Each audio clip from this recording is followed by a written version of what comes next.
Have the day off today and working on organizing food for the next two sections. So this is kind of a partial, these are kind of the dinners, not complete yet, but that's 4 nights, and then 4 nights of dinners, fuel over there for the next two sections. I think that one thing will last us both. Breakfast for the next section, and then partial snacks. So I've still got to add in a few more things, some cheese sticks, and not sure what else. And then some sandwiches and frozen burritos will be lunches. So we got that, and then I'm gonna pre-make some, make this like bean and rice thing.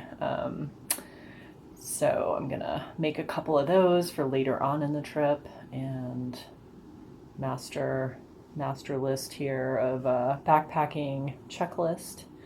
So that's what's going on today.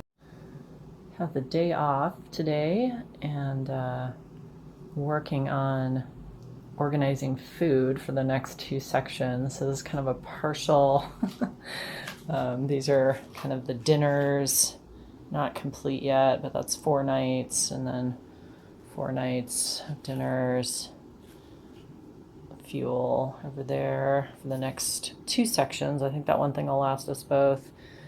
Breakfast for the next section, and then partial snacks. So I've still got to add in a few more things, some cheese sticks, and not sure what else. And then some sandwiches and frozen burritos will be lunches. So we got that, and then I'm gonna pre-make some, make this like bean and rice thing. So I'm gonna make a couple of those for later on in the trip, and master list here of a backpacking checklist. So that's what's going on today. Here we are back at Willow Creek Pass. We got picked up here a couple days ago, and now we're back ready to continue the journey from Willow Creek Pass to Berthoud Pass is our next section. So we've got 5 nights and 6 days. That ridge that we're looking at there is where we came down from a couple days ago, and this trail right there, you can see the trail markers. That's where we're gonna pick up the trail and head back into the forest. A little bit dark skies right now. Hopefully we don't get rained on too much, or it's just a shower. But here we go. Thanks again, Chicken Sandy, for the ride up here. So we're about halfway through today. This is day number 10 of hiking. Kind of in the forest now. It's been cloudy most of the day, which has been really nice. Keeps the temperatures a little cooler. This part of the trail is pretty nice right now. We went through a burn area for a couple miles and kind of some uphill climbing, but this is nice walking right now. It's about 5 o'clock. We're both kind of struggling a little bit because we're just didn't get a very good night of sleep last night, so it's kind of a little bit difficult to do this when you're not rested. But we're making good progress. I think we should get up a little bit higher and then come back down again before the end of our day. And yeah, so far pretty quiet. We saw one group of 4 guys hiking, but that's it so far.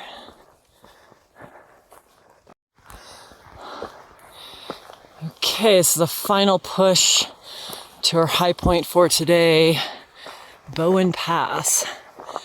And it's not that far ahead. It's not even that high, but you know, whew, this has been a long day. We got up early, went to bed way too late, and it's gonna be really fantastic to get into the tent and go to sleep tonight. Anyway, we've got these great columbines and paintbrushes. What else? I don't know what these yellow ones are called. great flowers to keep us company on the walk up. And there it is.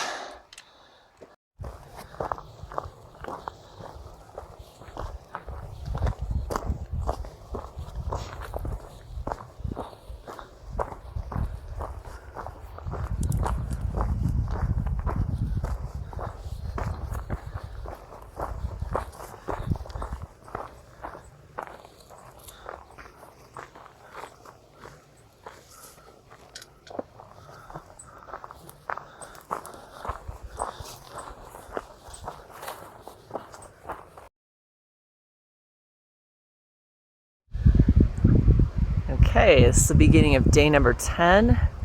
Got in here last night about dark, set up our tent right over there.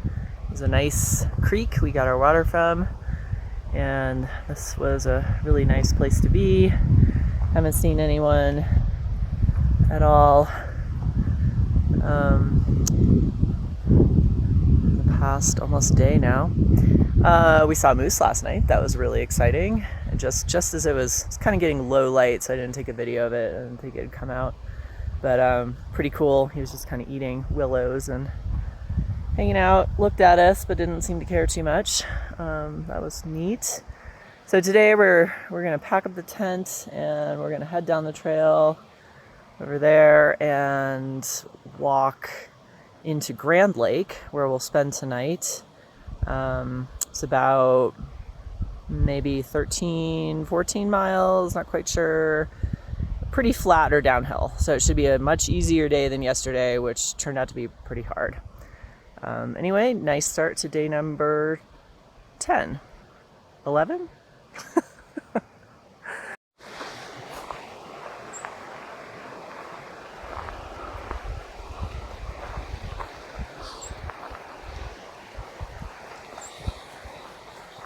We just entered Rocky Mountain National Park. I think we're just on this for, I don't know, not even really a mile, until we can get on the trail to walk into Grand Lake.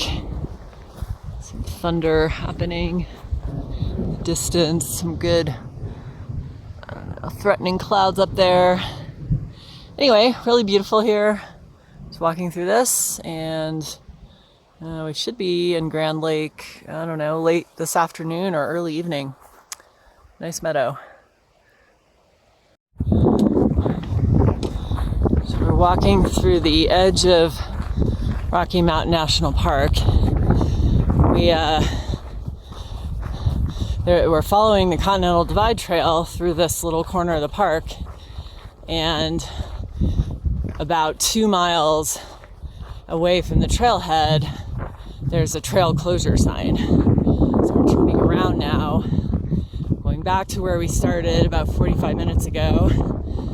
So we've just made about a 4-mile unnecessary detour of extra hiking. Would have been nice if there had been some signs at the trailhead saying that trail was closed. There are other trail closure signs, but not this one. Anyway, that's kind of a bummer. But what's more predominant is just the state of this forest. Obviously, really catastrophic fire here recently. I think it was in 2021. So some vegetation starting to come back, but really a big burn area here. And this is where we're camping at the end of day number 11, I think. We're in a room at the historic Grand Lake Hotel, and we are staying here for the night. Just kind of worked out that way, easier than setting up a tent and trying to find a place to camp on a Friday night in Grand Lake. So here we are. Pretty nice room, definitely historic building. I'll do another video on the building, but we're checked in, taking showers, and getting ready for some town food. Yay.